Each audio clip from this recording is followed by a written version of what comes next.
दोस्तों, आज की कहानी है बहू यहाँ नहीं जमता तो चले जाओ मायके। दोस्तों, कहानी शुरू करने से पहले अगर हमारे चैनल को सब्सक्राइब नहीं किया हो तो कर लीजिए ताकि आपके पास पहुंचे हर रोज नया वीडियो।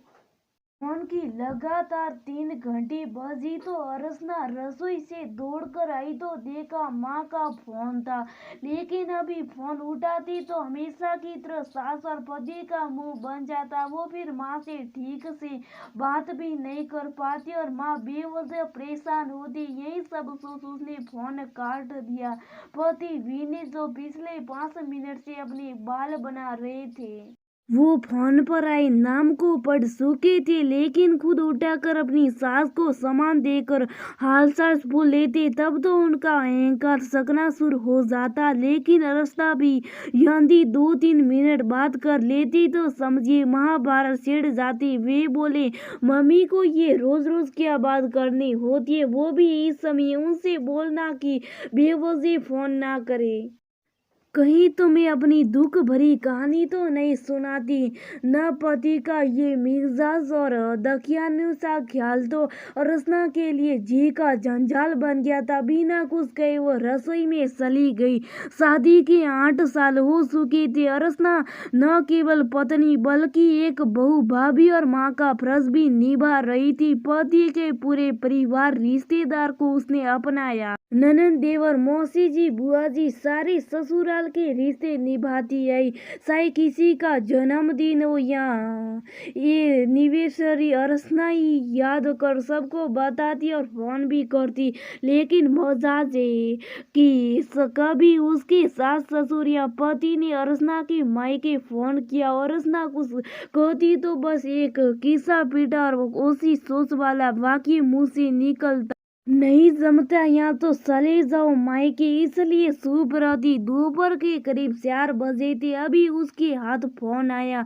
2 घड़ी सुकन से किसी अपने के साथ बात करने की इच्छा हुई। उसने माँ को मैसेज कर दिया कि सब ठीक है। तभी उसने देखा कि उसकी पुरानी सहेली नैना का फ्रेंड रिक्वेस्ट आया था। उसने तुरंत एक्सेप्ट किया तो नैना ऑनलाइन थी। दोनों चैट करने लगी।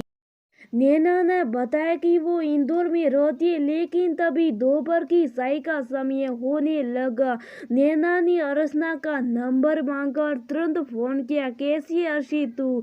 कितने सालों बाद? नैना ने उसी तरह सकते पूछा। मैं ठीक हूँ, तुम कैसी हो?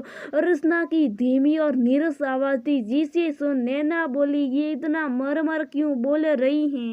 मैं तुम्हें बाद में फोन करूंगी, तुम मत करना। ऐसा कहकर अर्चना ने फोन रखा और चाय बनाने लगी। चाय का उबलता पानी मानो उसके दिल के दर्द को बयां कर रहा था। चाय बनाकर तैयार थी और सबको देखकर वो बेटी को जगाने कमरे में गई तो देखा उसके फोन पर बहुत सारे मैसेज थे। उसने उन मैसेज पर नजर डाली तो नैना ने लिखा था, तुम अपनी बेबसी को गले मत लगाओ। तुम इसी तरह क्यों सबको सोने दे रही हो?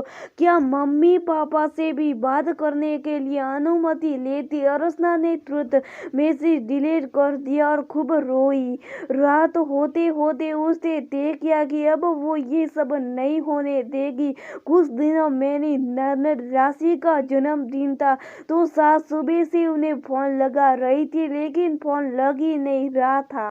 नंदोई जी भी फोन नहीं उठा रहे थे। विनीत भी चिंता में आ गया। घर पर सभी परेशान हो गए कि कोई अनहोनी तो नहीं हुई। सास बोली, विनीत मेरा जी घबरा रहा है। बेटी तो कलेजे का टुकड़ा होती है, कहीं कुछ? विनीत ने माँ को संभालते हुए कहा, माँ कैसी बात करते, कुछ नहीं हुआ होगा।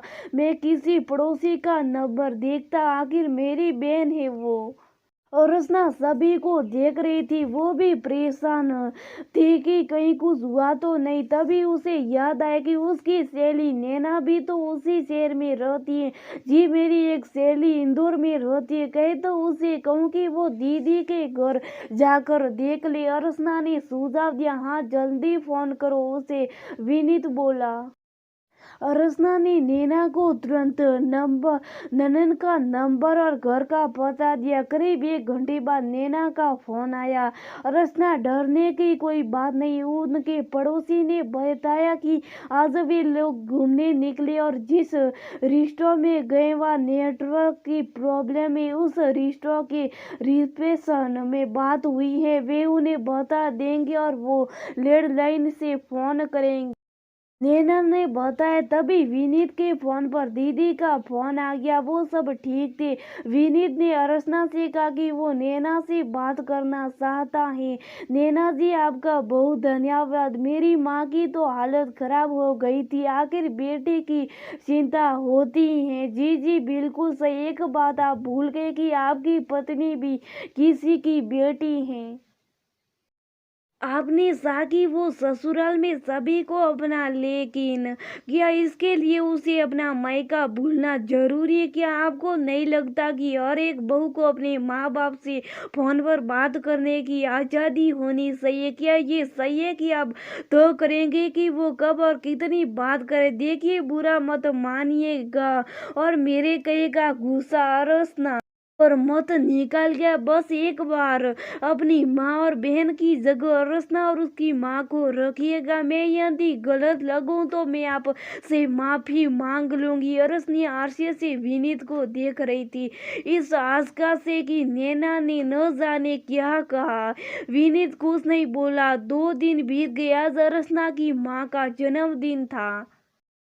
विनीत की बेटी बोली, पापा आज नानी का बर्थडे है, मैं उन्हें फोन करूं? विनीत ने फोन उठाया और अर्चना से कहा, माँ को मेरी तरफ से भी बधाई देना। मैं बाद में बात करूंगा उनसे, अभी ऑफिस जाता। अर्चना के चेहरे पर खुशी के वो भाव थे जिसे विनीत ने कभी महसूस नहीं किया था।